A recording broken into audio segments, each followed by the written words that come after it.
¿Qué tal, amigos? Bienvenidos a una emisión más del programa Ante la Ley, programa que llega a ustedes gracias a la colaboración de la Alianza para la Excelencia Académica APEA.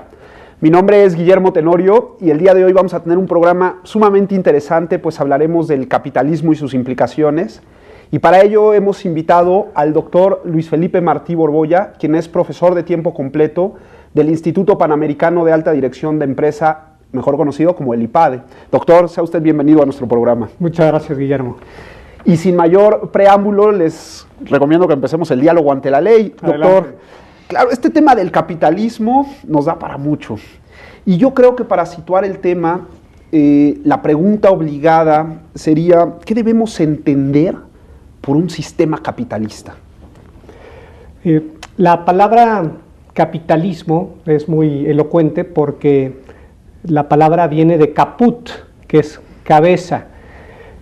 Hago esta aclaración porque con bastante regularidad se asocia capitalismo con un sistema monetario.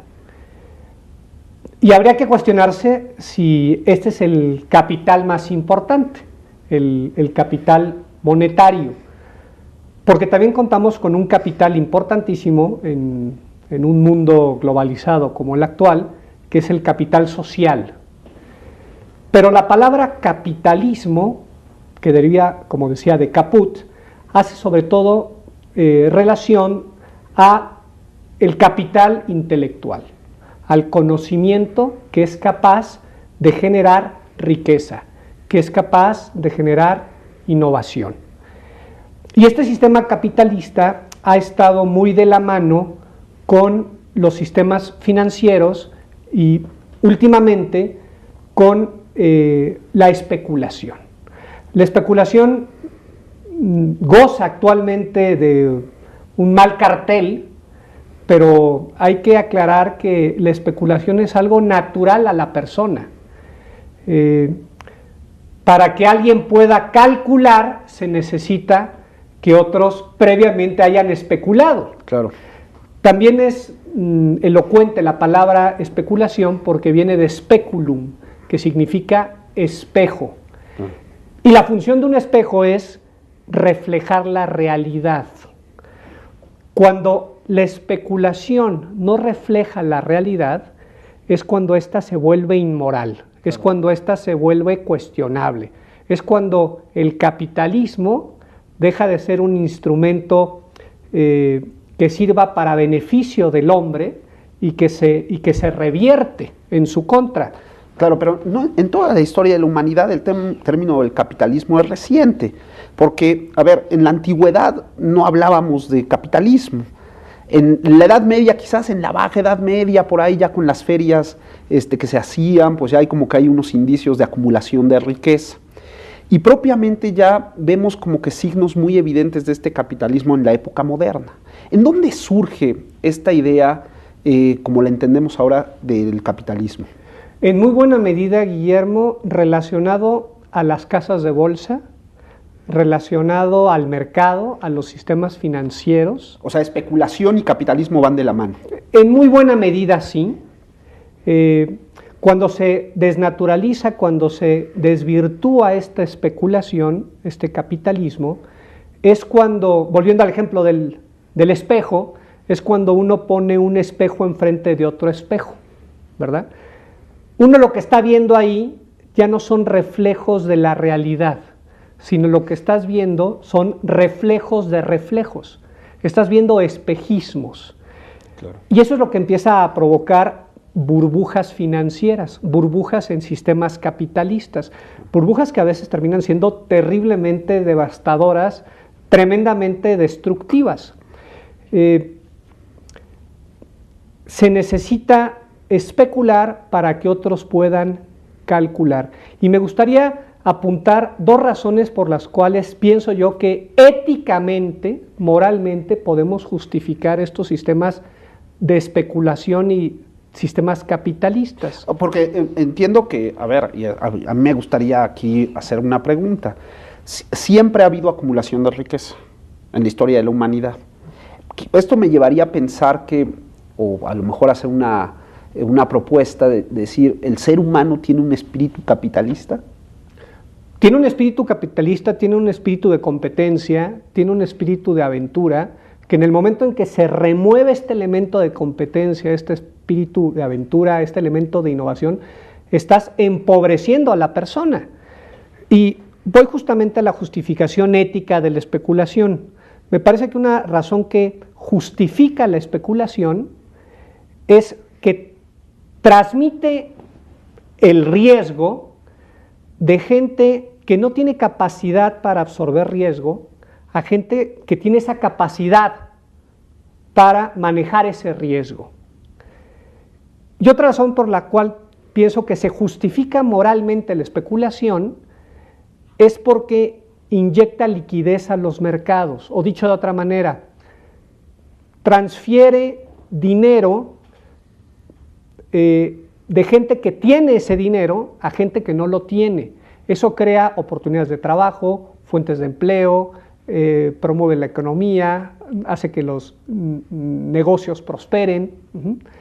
Por eso me parece importante hacer esta distinción entre la especulación y lo que ahora se ha llamado la volatilidad de los mercados, la volatilidad bursátil. En la volatilidad bursátil se utilizan instrumentos inmorales en el tema de la especulación. Por ejemplo, se utiliza crear escasez, típico de los mercados. Se utiliza muchas veces el famoso insider trading, utilizar información privilegiada. Se utiliza difundir mentiras, pero ahí lo que es incorrecto, lo que es inmoral, no es el capitalismo, no es la especulación por sí. Lo que es inmoral es mentir. Claro. Lo que es inmoral es difundir información errónea. Lo que es inmoral es crear escasez, son técnicas monopólicas, no la especulación en sí. La especulación es algo, yo diría, connatural al ser humano. Normalmente vemos muy entrelazados el sistema capitalista con las democracias contemporáneas. Todo parece indicar que economía capitalista y sistemas democráticos, como los entendemos hoy en día, pues tienen implicaciones prácticamente identitarias. Claro. ¿Cuál es la razón de esto? Porque queda claro que después de la caída del muro de Berlín, ya no hay otra alternativa en el mundo, tal parece que estamos encerrados en el sistema capitalista. ¿Por qué? ¿Qué es lo que ocurre con esto? Me parece que es una gran pregunta, Guillermo, y yo aquí plantearía un dilema, pongo sobre la mesa un dilema. ¿Qué es primero? ¿El mercado o los derechos y las libertades? ¿Qué se da primero en el tiempo? ¿Qué se verifica primero cronológicamente? ¿El mercado o los derechos y las libertades? Bueno, yo me preguntaría, ¿qué acaso cuando hay una economía de mercado, esta no crea riqueza? ¿No es lo normal que se cree riqueza? Cuando la gente crea riqueza, cuando la gente tiene mayores posibilidades económicas, también tiene mayores posibilidades de acceder a niveles de educación más alta. Cuando esta gente tiene estas posibilidades de educarse mejor, también tiene la posibilidad de ser consciente, de ser más consciente de cuáles son sus derechos y sus libertades. El mercado, por otro lado, genera división de trabajo, una cosa muy propia del capitalismo, ¿verdad? Genera división de trabajo. Cuando hay división de trabajo, esta división de trabajo crea una diversidad, una pluralidad de diversidad de habilidades.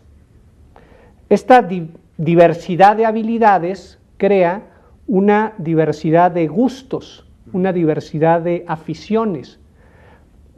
Creo que no es raro que esta diversidad de gustos, esta diversidad de aficiones, termine permeando la arena política, gustos por distintos partidos políticos, ¿verdad?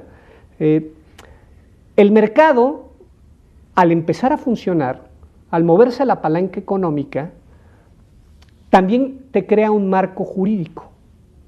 Por eso en el mundo del derecho, el derecho mercantil es como la locomotora del derecho, es lo que va cambiando de manera más rápida. Y el penal sería como el cabús, ¿no? Es lo último que se mueve en este tren o en este tren jurídico, ¿verdad? La locomotora sería el derecho mercantil y el penal sería como el cabús. Bueno, cuando se crea este marco jurídico para regular una situación de libre mercado, no es raro que estos derechos que protegen sistemas económicos, que protegen negocios, terminen también permeando o terminen también influyendo otras áreas no específicamente económicas o de negocios, como por ejemplo culturales, políticas, sociales, ¿no? Hay un tema que siempre es muy llamativo, porque al parecer a buena parte de la historia de la humanidad, sobre todo la reciente, ha propugnado por una igualdad. O sea, el término de igualdad se vuelve como que un motivo fundamental para varias ideologías políticas.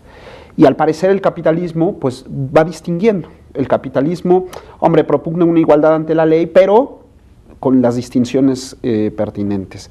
Esta igualdad que propone, y hablo concretamente de los sistemas socialistas, en la que todos tengan lo mismo, ¿es de alguna manera una igualdad violatoria de la dignidad humana?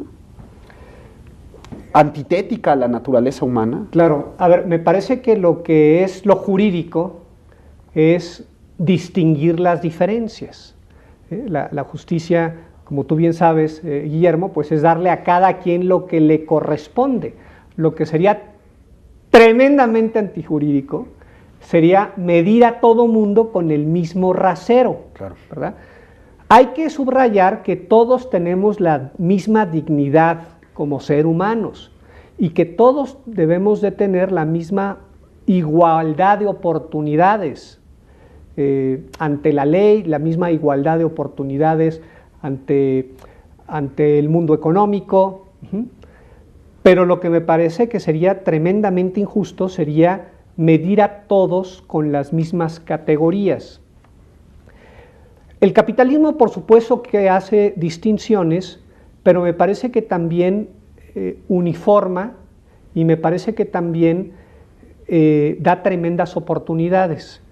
En el programa pasado platicábamos de cómo en el capitalismo se da esta fórmula, o cómo en el mundo de los negocios se da esta fórmula de lo mejor es enemigo de lo bueno. Claro.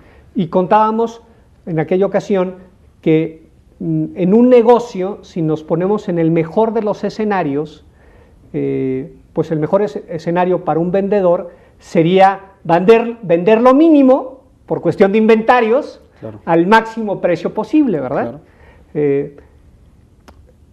Si nos ponemos del lado del comprador, pues sería justamente lo contrario. Claro. El mejor escenario sería comprar lo máximo al mínimo precio posible. Claro.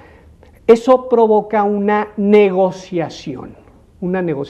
Es interesante, Guillermo, cómo en nuestro lenguaje muchas formas de decir reflejan nuestra cultura y nuestra mentalidad. Por ejemplo, cuando tú le dices a un amigo, a un colega, oye, ¿cómo te fue en este asunto con fulano de tal, o con perengano? Pues no muy bien, tuve que negociar. Claro. Como sinónimo de que no me fue bien o no me fue lo bien que yo quería, tuve que ceder, claro, tuve que negociar.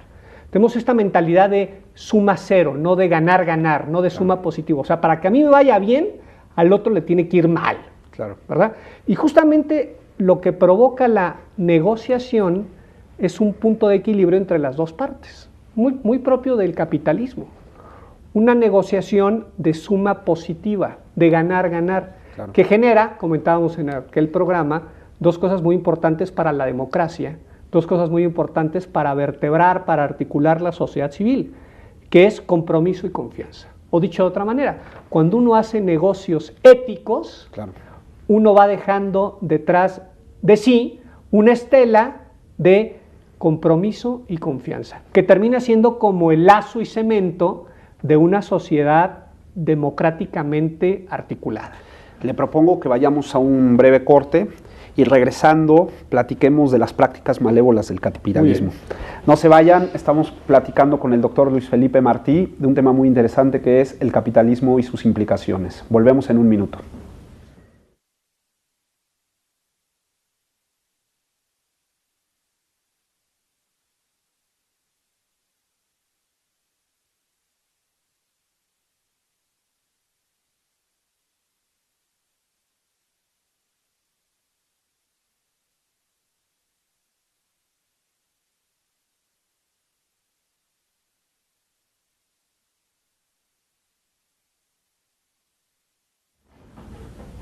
Seguimos en el programa Ante la Ley, gracias por acompañarnos.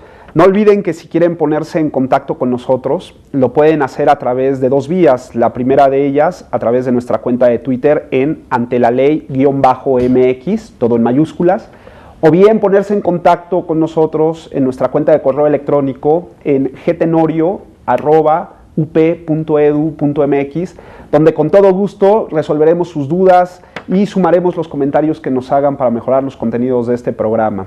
Estamos platicando un tema muy interesante con el doctor Luis Felipe Martí, quien es profesor de tiempo completo del Instituto Panamericano de Alta Dirección de Empresas, IPADE, y el tema de hoy, el capitalismo y sus implicaciones. Doctor, pues ya hemos visto en el bloque anterior una pequeña introducción, un entremés al tema.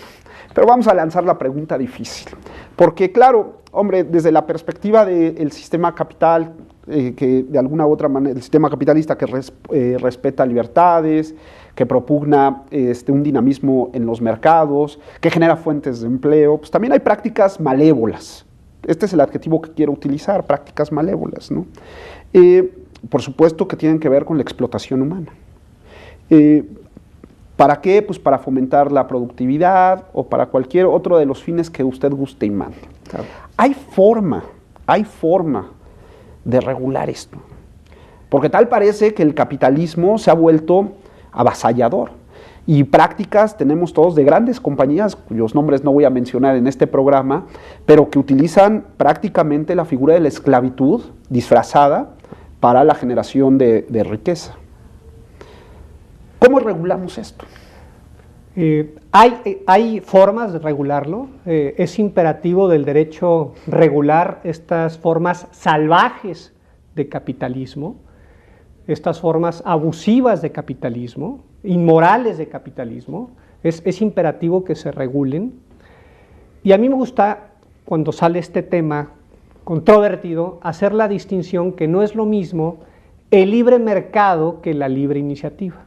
Okay. Y que en muchas ocasiones hay que restringir el libre mercado con leyes antimonopolio, con leyes de competencia leal, con leyes antidumping, ¿no?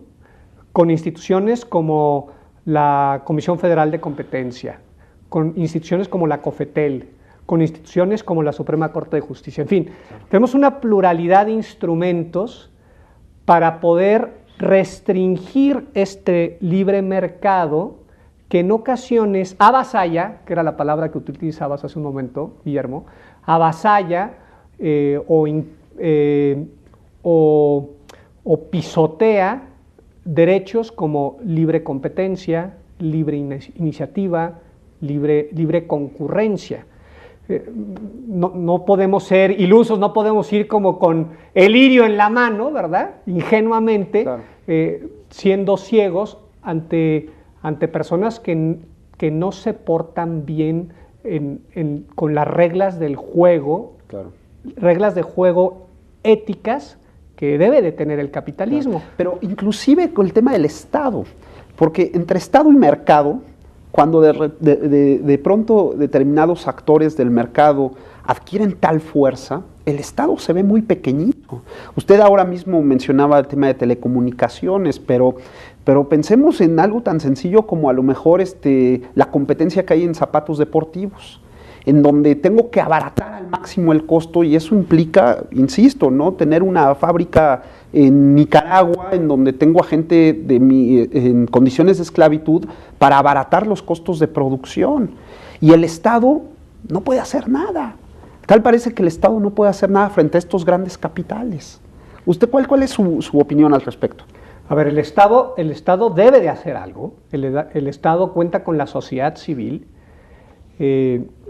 Tenemos casos interesantísimos en un país tan capitalista como Estados Unidos, de cómo el Estado se enfrentó a un Rockefeller, el hombre en su momento más rico de Estados Unidos, y a principios del siglo XX obligó a que la Standard Oil Corporation se dividiera. Tenemos casos tan ilustrativos, repito, en un país tan capitalista como Estados Unidos, como el caso de AT&T, que en los años 40, años 50, pues tenían prácticamente el monopolio de la telefonía en Estados Unidos. Y Estados Unidos, el gobierno de Estados Unidos, obliga a AT&T a que vendan sus patentes. O sea, al Estado no le tiene que temblar la mano. A ver, no le debe de temblar la mano. Debe de haber un marco jurídico. El Estado debe de promover la libre competencia. Y hay que tener presente en este dilema que planteaba, ¿qué es primero, el mercado o las derechas, los derechos y las libertades? O planteado de otra manera, ¿qué es primero, la democracia o los negocios? Bueno, pensemos lo siguiente, los negocios generan propiedad privada. Cuando alguien se habitúa a la propiedad privada, cuando alguien descubre los beneficios de la propiedad privada, que es un derecho natural la propiedad privada, cuando uno valora lo que es la propiedad privada, normalmente se decanta por un sistema político y jurídico que mejor proteja la propiedad privada. Claro. Y lo decía el señor Churchill, parece ser que el sistema que menos mal lo ha hecho, claro, en temas de protección de propiedad privada, pues es la democracia. Es correcto. ¿Verdad? Entonces vemos cómo se mueve la palanca económica, vienen cambios sociales, vienen cambios democráticos y luego vienen cambios institucionales. Claro. Se verifica el tema del negocio, se verifica el tema del capitalismo. Esto termina provocando cuerpos intermedios, por ejemplo, clubes de banqueros, cámaras de comercio, clubes de empresarios. Yo preguntaría, y pregunto aquí al público, a la audiencia, lo pongo sobre la mesa, ¿qué es más manipulable? ¿Un individuo solo y aislado frente al Estado o un individuo organizado en cuerpos intermedios? Un individuo protegido, resguardado, amparado por diversas instituciones organizadas en la sociedad. A mí me parece que este individuo en los cuerpos intermedios organizado es menos manipulable y este individuo es capaz de proteger más sus derechos y sus libertades frente a un Estado, sea del corte que tú quieras. Para tratar de igualar estas diferencias, pues muchos estados se volvieron benefactores, trayendo como unas consecuencias, bueno, que la misma historia nos las ha indicado. Y al final del siglo pasado surgió un personaje, justamente en Inglaterra, ya que estamos situados ahí, surgió un personaje que propone un esquema de tercera vía, Tony Blair, que dice no al capitalismo exacerbado, pero tampoco al paternalismo, a estos estados que irradian cantidad de recursos enormes y que lo que acaban haciendo es fagocitando la actividad particular. ¿Funcionó la tercera vía de Tony Blair? ¿Realmente es una opción? Porque claro, ya ahorita quiero llegar al tema europeo, al tema de la burbuja inmobiliaria de Estados Unidos, pero me gustaría detenerme en el caso concreto inglés. Claro. ¿Sí funcionó esta tercera vía? El tema de Tony Blair es interesantísimo, es de laboratorio el claro. tema de Tony Blair. Y muchas cosas de las que aplica Tony Blair son fórmulas thatcherianas, okay, de la señora Margaret Thatcher. Recuerdo una portada de Economist, jamás se me olvidará, que era la cara del señor Blair, pero con los aretes y con el pelo de la señora Thatcher, ¿no? Había otra imagen pues muy llamativa del señor Blair, era del periódico Times de Londres, donde aparecía un Blair diminuto manejando un coche que era el Estado de la tercera vía del señor Blair, y a este Blair apenas le llegaban los pies a los pedales, ¿verdad? Y apenas alcanzaba el volante. Y había una señora Thatcher gigante que realmente es la que iba manejando el coche, ¿verdad?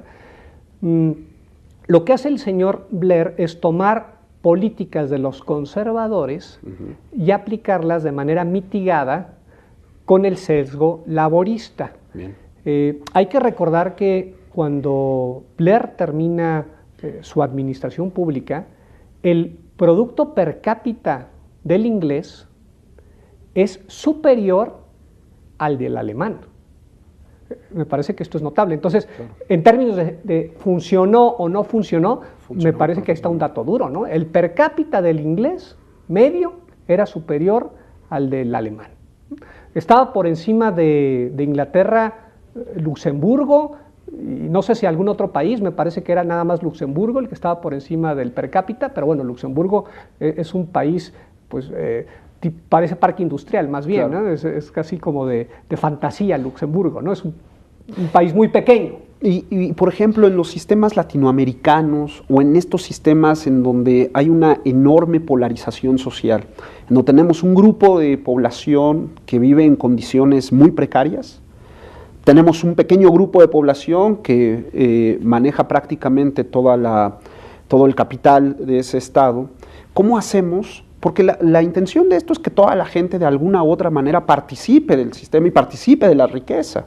Una de las grandes críticas que se hace a los sistemas latinoamericanos es justamente eso, que hay una indebida proporcionalidad en la riqueza. China, por ejemplo, teniendo también una polarización social, pues se ha metido al tema del capitalismo, creo yo, desde una perspectiva bastante malévola, porque sigue teniendo esos polos de población con estado prácticamente de esclavitud en algunos casos, y tiene a sus 100 y tantos millones de millonarios en dólares, ¿no? Claro. ¿Cuál es la fórmula? ¿Cómo hacer que estas sociedades que tienen dos clases sociales muy distantes, muy polarizadas, puedan participar del sistema capitalista de una manera armónica? El caso de China es interesantísimo. Me gusta mucho, Guillermo, que lo saques a colación.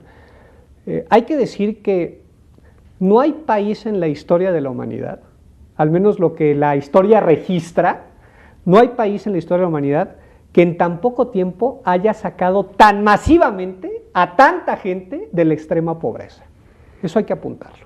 Ahora, hay que cuestionarse, ¿el fin justifica los medios? Claro. ¿Cómo lo está haciendo? Claro. A costa de los derechos humanos, claro, a costa de unas jornadas laborales insufribles, ¿verdad?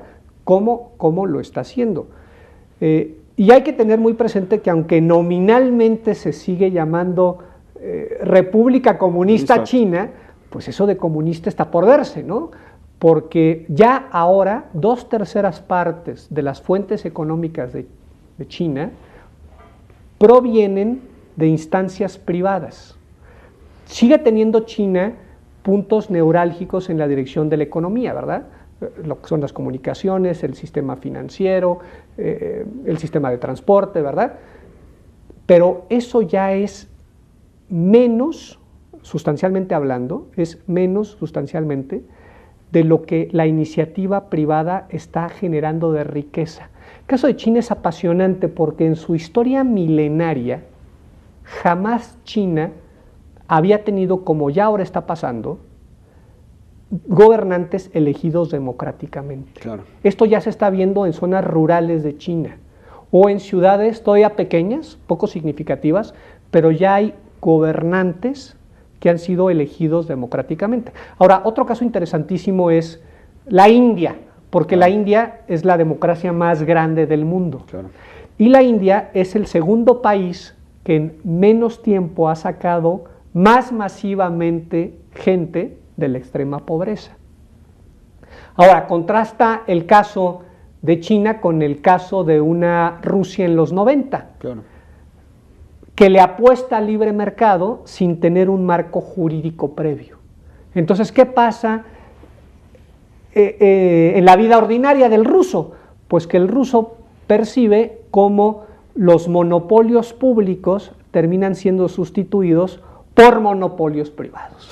Y muchas veces, Guillermo, estos monopolios privados terminan siendo más descarnados, Totalmente. inhumanos e injustos que los públicos. Entonces, ¿qué pasa en Rusia? Hay un gran desencanto hacia el libre mercado y hacia el capitalismo. De hecho, déjame dar este dato que a mí me parece estremecedor, es como para echarse a temblar. El nivel de empobrecimiento de Rusia en los 90 no tiene parangón en la historia, salvo que se compare con guerras o con epidemias. Pero el nivel de empobrecimiento de Rusia en esos años, en los 90, dejó a Rusia con un nivel de pobreza similar a la Rusia después de la Segunda Guerra Mundial. Caray. Ya te imaginarás el descontento que hay en Rusia actualmente ante un sistema capitalista liberal. Claro. Bueno, es que es Satanás, ¿no? Bueno, pero pasa lo mismo en Europa. En Europa creo que es un vivo ejemplo, lo que está sucediendo ahora en Europa es un vivo ejemplo de la práctica capitalista en su peor escena, en su peor faceta, ¿no? Al parecer Europa y la gente en Europa está viviendo un desencanto con el sistema, nada más pienso en los números de España, ¿no? 26%, la última cifra del día de hoy, 26% en el desempleo, que es más o menos 5 millones de personas, un poquito más, desempleadas, por una práctica del capitalismo desafortunada. Voy a hacer un matiz a esto que estás comentando y voy a poner sobre la mesa un tema terriblemente polémico, que es el tema del euro. A mí me parece que la desgracia actualmente de la Unión Europea en buena medida se llama euro, no Unión Europea. Yo me decanto a favor de la Unión Europea, me decanto a favor del libre mercado, me decanto a favor de un capitalismo con raíces éticas y antropológicas, pero cuestionaría seriamente el tema del euro. El euro es un instrumento que le conviene tremendamente a Alemania. Si en este momento dejara de existir el euro para los alemanes y regresáramos al marco, más o menos el valor del marco se apreciaría entre un 20 y 30%. A ver, para un país del nivel de exportación de Alemania, que se aprecie tu moneda un 20 o 30% es devastador. Devastador, claro. Terrible. Le pegaría directamente al núcleo de la economía alemana, ¿verdad? Entonces, a Alemania le conviene tener un mercado cautivo. Hoy por hoy el superávit de comercio que tiene Alemania es mayor que el de China. Es el principal país exportador en el mundo, Alemania. Y de ese superávit, el 40% del superávit se debe al comercio que hace con la Unión Europea. Más o menos ese 40% del superávit de los alemanes corresponde al 40% del déficit de los países que están cuasi quebrados, claro, o cuasi en bancarrota, ¿no? Claro. Dicho en términos muy pedagógicos, me parece que el euro es como tener una escuela para superdotados. Pero si tenemos un hijo, tú y yo, un hijo cualquiera, ¿verdad? Talento medio, y lo metes a esa escuela de superdotados, una de dos. O lo desfondas, que es lo que está pasando ahora con varios países que ahora ya está el acrónimo de los PIGS, ¿no? En inglés, ¿no? Portugal, Irlanda, Grecia, la S es de Spain, de España, ¿verdad? O pueden dar el salto y se pueden acoplar. Pero lo que estamos viendo es que se están desfondando. Es más, la misma Francia. Como tú bien sabes, la Unión Europea se forma por estos acuerdos económicos entre el acero y el carbón, ¿verdad? Este es el germen de la Unión Europea. Y después de estos acuerdos vienen otra serie de acuerdos que han beneficiado muchísimo a la Unión Europea. Yo me atrevería a decir que estos acuerdos económicos se han convertido en el gran pacificador de Europa. Me cuesta trabajo pensar en un elemento más eficaz de pacificación social que la Unión Europea. Pero me parece que en ese desarrollo de la Unión Europea, con bases capitalistas y con bases en la especulación, pues a veces se cometen errores. Se suele decir que así como para los católicos existe un infierno, para el capitalismo es inherente las crisis. Schumpeter hablaba de la destrucción creadora, ¿no? Pero claro, hay de crisis a crisis, ¿no? Claro. Le propongo que vayamos a un corte y regresando platiquemos de esta identificación ya en términos políticos del capitalismo con la derecha. Muy bien. No se vayan, estamos platicando de un tema muy interesante que es el capitalismo y sus implicaciones con el doctor Luis Felipe Martí, profesor investigador del Instituto Panamericano de Alta Dirección de Empresa, IPADE. Volvemos en un minuto.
Muchas gracias por seguir con nosotros. Estamos hablando de un tema muy interesante que es el capitalismo y sus implicaciones con el doctor Luis Felipe Martí, quien es profesor investigador de tiempo completo del Instituto Panamericano de Alta Dirección de Empresa, IPADE.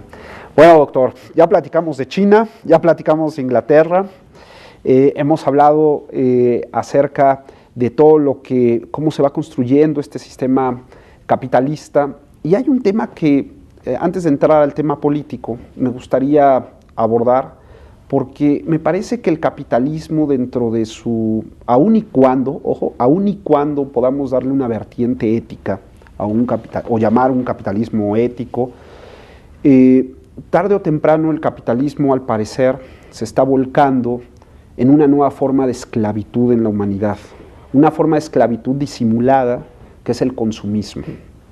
Un consumismo desgarrador que en buena medida ha hecho de los seres humanos dependientes del consumo. ¿Qué opinión le merece el tema? Pues gran tema, ¿eh? Usted que es partícipe del capitalismo. Bueno, gran tema, el tema del capitalismo y las virtudes, claro. Entre ellas la templanza, la virtud de la templanza. Hay que pensar que grandes capitalistas en la historia de la humanidad han sido gente tremendamente austera y que en buena medida esta mentalidad capitalista ha estado informada por aquella idea de austeridad en lo privado, afluencia en lo público.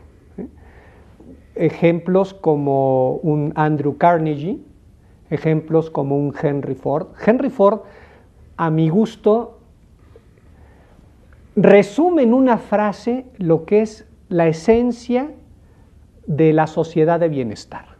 Porque decía el señor Ford, gran capitalista. Yo creo que nadie dudaría que el señor Ford es un emblema del capitalismo, ¿verdad? Claro. Pero también hay que tener presente que fue el señor Ford el que consiguió que en Estados Unidos se viviera la semana inglesa. Es decir, trabajar de lunes a viernes. Se lo cuenta incluso que se llame semana inglesa, ¿verdad? Es decir, a partir de estos señores, el sábado y el domingo se respetan como días de asueto. Por ley. Lo establecen por ley. Y el señor Ford consigue, por eso lo odiaban muchos empresarios en Estados Unidos, consigue subir el salario mínimo del trabajador.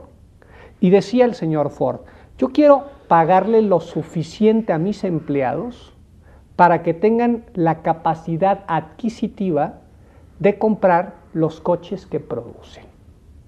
Bueno, me parece que es una manera genial de sintetizar lo que es la fuerza de la riqueza, la fuerza del capital, con también las compras responsables con el consumo, ¿verdad? Claro. Ahora, no todo mundo ha visto así al capitalismo.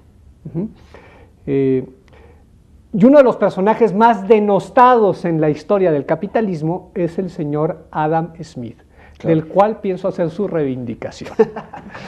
Me parece que uno no puede entender la riqueza de las naciones, que curiosamente se publica el mismo año de la independencia de Estados Unidos. 1776 sale publicado La riqueza de las naciones. Me parece que ese libro no se puede entender si no se lee con los lentes, si no se lee con las gafas de los sentimientos morales de Adam Smith. Y el señor Smith dice que hay 3 elementos esenciales del capitalismo. Dice, 1, el interés disculpable, que hay gente que ha traducido como el egoísmo disculpable. Y entonces ya empiezo a conectar con tu pregunta, ¿no? Entonces, el egoísmo disculpable es, oye, yo egoístamente consumo lo que necesite, claro, ¿verdad? Yo egoístamente exploto a los obreros que me haga falta, ¿verdad? Claro. Pero él, en La riqueza de las naciones, en ningún momento utiliza la palabra egoísmo, utiliza la palabra interés. Y realmente interés viene de interese, que es meterse en las cosas del otro. Habla del interés disculpable. Y pone 2 ejemplos en La riqueza de las naciones. Pone el ejemplo del misionero. Dice él, nadie mejor que el misionero para hacer proselitismo. Dejen al misionero pues evangelizar y hacer proselitismo. Y el otro ejemplo que pone es el del banquero. Y dice, nadie mejor que el banquero para hacer dinero. Claro. Ustedes dejen funcionar al banquero y ya verán cómo va a hacer dinero. El famoso laissez-faire, laissez-passer. No le pongan obstáculos al banquero. Esto lo conecta con su tesis de la mano invisible, que es el segundo punto toral del capitalismo. A ver, esta mano invisible hemos visto, aquí quizá el señor Smith pecó de ingenuo. Esta mano invisible no es del todo invisible. Muchas veces es visible y va al propio bolsillo. Y a veces tiene artritis, ¿verdad? Por eso se necesita este marco regulador. Esta ley de la oferta y de la demanda no funciona tan naturalmente, claro, como el señor Adam Smith decía, ¿verdad? Cuando a Keynes le decían este argumento de la ley de la mano invisible, de la oferta y la demanda, y comentaba, bueno, esto a largo plazo se va a solucionar, los mercados a largo plazo se autorregulan.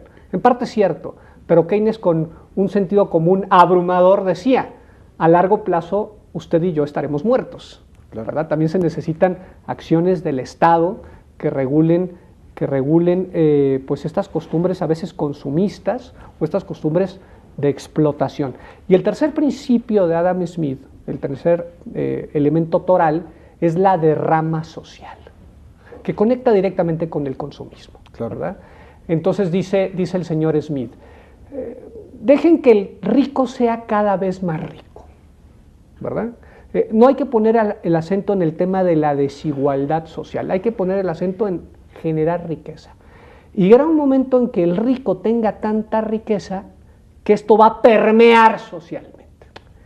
Me parece que es un poco ingenuo pensar Claro, en esto, totalmente. ¿verdad? Los ricos se hacen más ricos, los pobres se hacen más pobres, y hay un tema de desigualdad social importante, y hay un tema de polarización. O sea, cada vez la gente de un nivel social bajo, por los medios de comunicación, es cada vez más consciente de lo que consumen, claro, las personas de clase alta. Y me parece que aquí hay un tema moral importantísimo. ¿Y cómo vencer esto? O sea, porque tal parece que todo el sistema capitalista está en función del consumo. Si no hay consumo, no hay generación de riqueza. Claro. Y tal parece que en el aquí y en el ahora, aquí en nuestro 2013, todo el mundo está movido por consumir. Así es. Todo está hecho para consumir y no hay un freno para que la gente consuma. Consumiendo inclusive comprometiendo su patrimonio. Claro. Que se necesita una tele nueva cada 2 años, me la compro. Que necesito un coche nuevo cada año, me lo compro, aunque me endeude. Pero el sistema capitalista funciona y, como bien dice usted, el dueño del capital pues hará más rico. Claro. Y la gente se va haciendo más pobre, porque vivir endeudado toda su vida, pues lo único que le lleva es a ser más pobre. Yo aquí quisiera, Guillermo, hacer una analogía entre esta inflación del consumismo y la inflación de las monedas. Como tú bien sabes, para que haya una moneda sólida, necesita un respaldo de otra moneda, claro, de una divisa extranjera, o necesita el respaldo de un metal precioso, sí, o necesita el respaldo de un bien de producción, ¿verdad? Si no tiene este respaldo, ¿qué pasa con esa moneda? Se devalúa y empieza a haber una inflación de precios. Pues algo similar pasa en el carácter de las personas.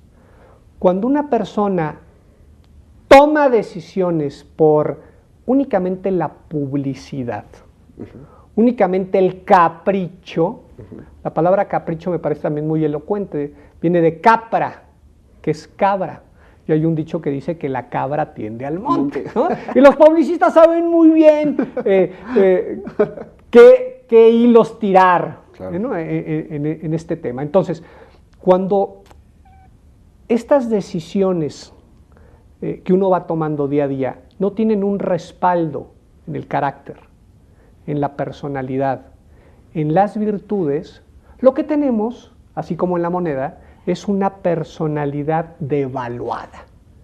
Y tenemos una hiperinflación de las emociones y de los sentimientos. Y el mundo del marketing y el mundo de la comercialización, subrayo, un mundo del marketing y un mundo de la comercialización inmorales. Claro. Porque hay otro mundo del marketing y otro mundo de la comercialización tremendamente éticos. Claro. Dicho rápido, yo diría que para mí el mundo del marketing y el mundo de la comercialización sería revestir de verosimilitud lo que es verdad. Ahora, lo que hay de inmoral o no ético en el mundo del marketing es el crear necesidades, claro, o explotar esta hiperemoción o esta hipersensibilidad a veces de los consumidores. Claro. Hay un tema que es inevitable tocar, que es el tema de Estados Unidos. Estados Unidos hace muy poco pasó una crisis durísima. ¿Pone en duda el sistema capitalista o solo pone en duda la mala práctica, en donde el gobierno pues, tendrá que meterse a hacer una adecuada regulación sobre el tema de los gobiernos corporativos, los famosos gobiernos corporativos? Claro. A ver, yo creo que pone en tela de juicio las prácticas del capitalismo, las malas prácticas del capitalismo. Ahora, el riesgo con esta crisis en Estados Unidos es que nos vayamos al otro extremo, ¿verdad? Ahora con la intervención del gobierno rescatando bancos, claro, rescatando empresas, pues se ha acuñado el término de Sovereign Wealth Funds, que dicen que son como especies de caballos de Troya que usa el gobierno para intervenir, claro, ciertos sectores de la economía. Ya está la tentación de que el gobierno, en lugar de actuar subsidiariamente, en el pasado programa hablábamos de lo que era la subsidiariedad, sí, de estas características que debe de tener como atribución, proporcionalidad, temporalidad. Bueno, pues el riesgo es que estos caballos de Troya terminen siendo los instrumentos para controlar sectores de la economía que no le corresponden al gobierno. Claro. Este es un riesgo, sí, y esta crisis que acaba de suceder en Estados Unidos levanta muchas preguntas, nos levanta muchos cuestionamientos. A mí me ha llamado muchísimo la atención, volviendo al caso europeo, que se den soluciones, pero que no se ponga en tela de juicio el sistema. Prácticamente en el mundo ya no se pone en tela de juicio el sistema.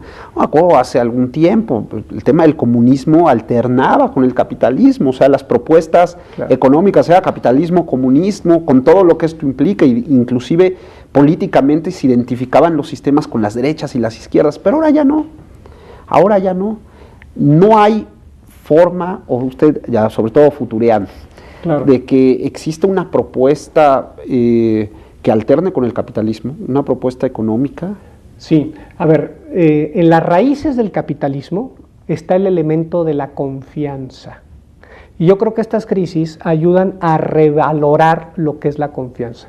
Hay un dicho francés que dice que el pez percibe el agua al final, es decir, cuando escasea o cuando se contamina, porque el agua le es tan connatural al pez, claro, que pues la da por implícita, ¿no? Claro.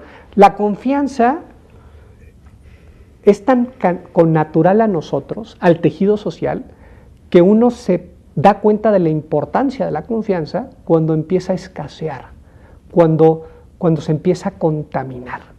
Y me parece que estas crisis económicas ponen de relieve la importancia de la confianza en el capitalismo. Claro. Recordemos que en el piso de remates de la Casa de Bolsa en México viene aquella leyenda de dictum meum pactum, mi dicho es mi pacto, claro, ¿verdad? Que es el lema de la bolsa. En la bolsa, cuando uno dice cierro, cierro, compro, compro, vendo, vendo, ¿verdad? O sea, es un sistema que se basa en la palabra dada. Claro. Al menos así empezó la bolsa. Y cuando alguien no cumplía esa palabra de vendo, vendo, eras un paria. O sea, todos los brokers o todos los intermediarios financieros, bueno, te segregaban. Este señor no cumple su palabra. Claro. My word is my bond, dicen los americanos, ¿no? Mi palabra es mi vínculo. Claro. En el mundo anglosajón hay muchas de estas palabras que implican confianza, gentleman style, claro, fair play, claro, ¿verdad? Sportsmanship spirit, ¿verdad? Es el mundo de los implícitos, es el mundo de la confianza. Se suele decir que la confianza se gana en abonos, pero se pierde de saldo, ¿no? Como lo acabamos de ver. Yo lo que preguntaría aquí, si ya perdiste de saldo la confianza, una confianza que fuiste ganando en abonos durante mucho tiempo, ¿hay manera de recuperar esa confianza? Claro. Ahí está, todo esto que hemos platicado es la medicina para el capitalismo. Esa medicina que de alguna u otra manera nos ayuda a tener una mejor práctica del sistema, y habrá que ver los teóricos económicos qué propuestas y qué alternativas nos dan a futuro para ver si hay algún modelo que sea mejor que el capitalismo o un capitalismo más éticamente responsable. Yo quería concluir con lo siguiente, Guillermo. Me parece que la manera de recuperar esta confianza es ir adquiriendo, manteniendo y renovando compromisos. Ahí está. Pues, doctor, podríamos quedarnos platicando de esto muchas y muchas horas. Le agradecemos mucho que nos haya abierto un espacio en su agenda para venir a platicar del tema. Gusto. Y a ustedes les damos las gracias por habernos acompañado en una emisión más del programa Ante la Ley. Nos vemos pronto.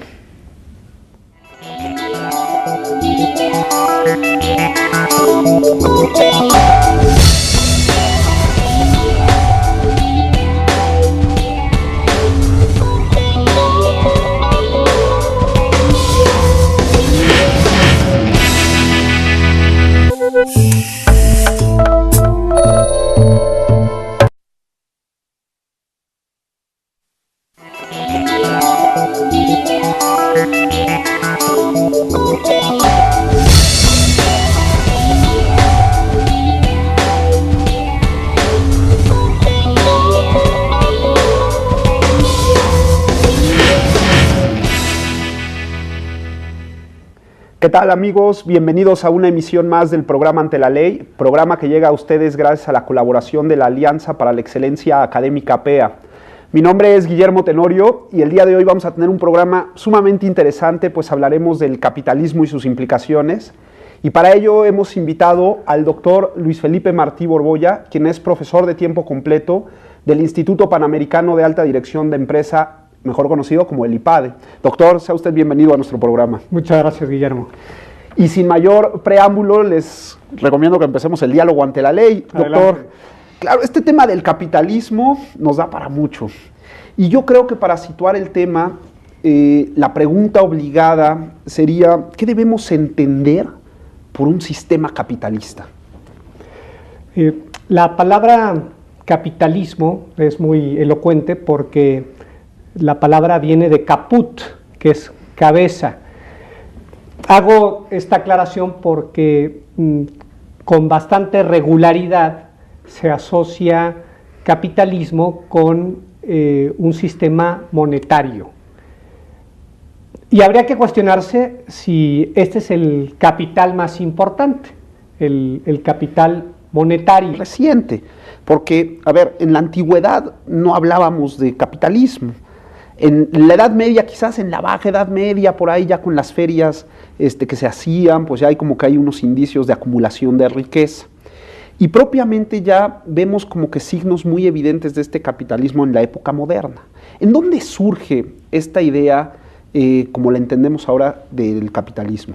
En muy buena medida, Guillermo, relacionado a las casas de bolsa, relacionado al mercado, a los sistemas financieros. O sea, especulación y capitalismo van de la mano. En muy buena medida, sí.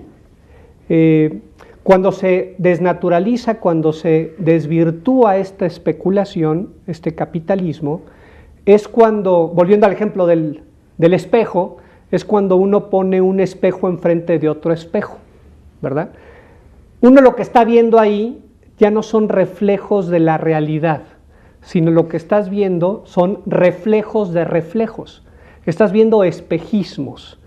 Claro. Y eso es lo que empieza a provocar burbujas financieras, burbujas en sistemas capitalistas, burbujas que a veces terminan siendo terriblemente devastadoras, tremendamente destructivas. Se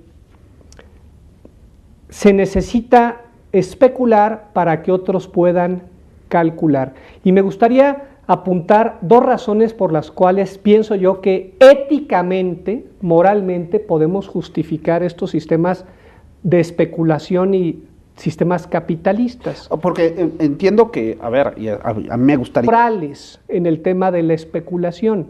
Por ejemplo, se utiliza crear escasez, típico de los mercados. Se utiliza muchas veces el famoso insider trading, utilizar información privilegiada. Se utiliza difundir mentiras. Pero ahí lo que es incorrecto, lo que es inmoral, no es el capitalismo, no es la especulación por sí. Lo que es inmoral es mentir. Claro. Lo que es inmoral es difundir información errónea. Lo que es inmoral es crear escasez, son técnicas monopólicas, no la especulación en sí. La especulación es algo, yo diría, connatural al ser humano. Normalmente vemos muy entrelazados el sistema capitalista con las democracias contemporáneas. Todo parece indicar que economía capitalista y sistemas democráticos, como los entendemos hoy en día, pues tienen implicaciones prácticamente identitarias. Claro. ¿Cuál es la razón de esto? Porque queda claro que después de la caída del muro de Berlín, ya no hay otra alternativa en el mundo, tal parece que estamos encerrados en el sistema capitalista. ¿Por qué? ¿Qué es lo que ocurre con esto? Me parece que es una gran pregunta, Guillermo, y yo aquí plantearía un dilema, pongo sobre la mesa un dilema. ¿Qué es primero? ¿El mercado o los derechos y las libertades? ¿Qué se da primero en el tiempo? Y aquí hacer una pregunta. Siempre ha habido acumulación de riqueza en la historia de la humanidad. Esto me llevaría a pensar que, o a lo mejor hacer una propuesta de decir, ¿el ser humano tiene un espíritu capitalista?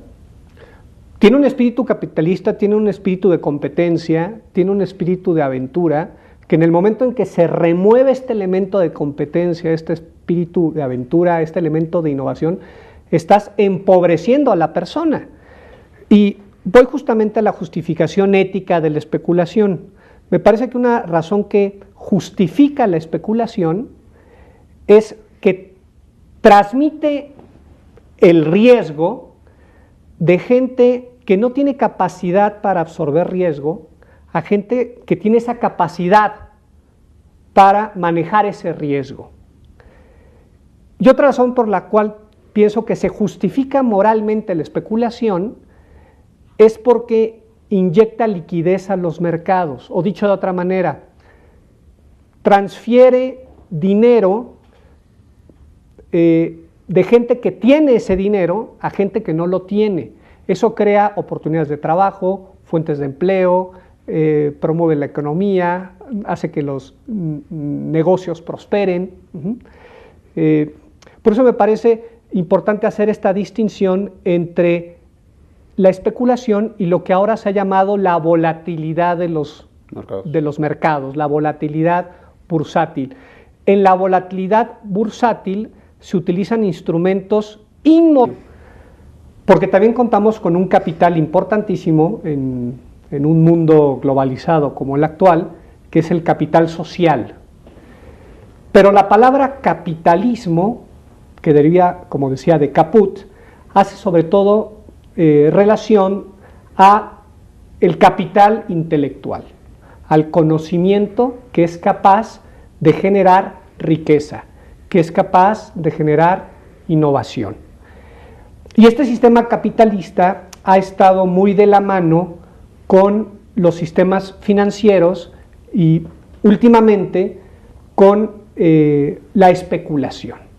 La especulación goza actualmente de un mal cartel, pero hay que aclarar que la especulación es algo natural a la persona. Para que alguien pueda calcular se necesita que otros previamente hayan especulado. Claro. También es elocuente la palabra especulación porque viene de speculum, que significa espejo. Y la función de un espejo es reflejar la realidad. Cuando la especulación no refleja la realidad, es cuando ésta se vuelve inmoral, es cuando ésta se vuelve cuestionable, es cuando el capitalismo deja de ser un instrumento que sirva para beneficio del hombre y que se revierte en su contra. Claro, pero no, en toda la historia de la humanidad el término del capitalismo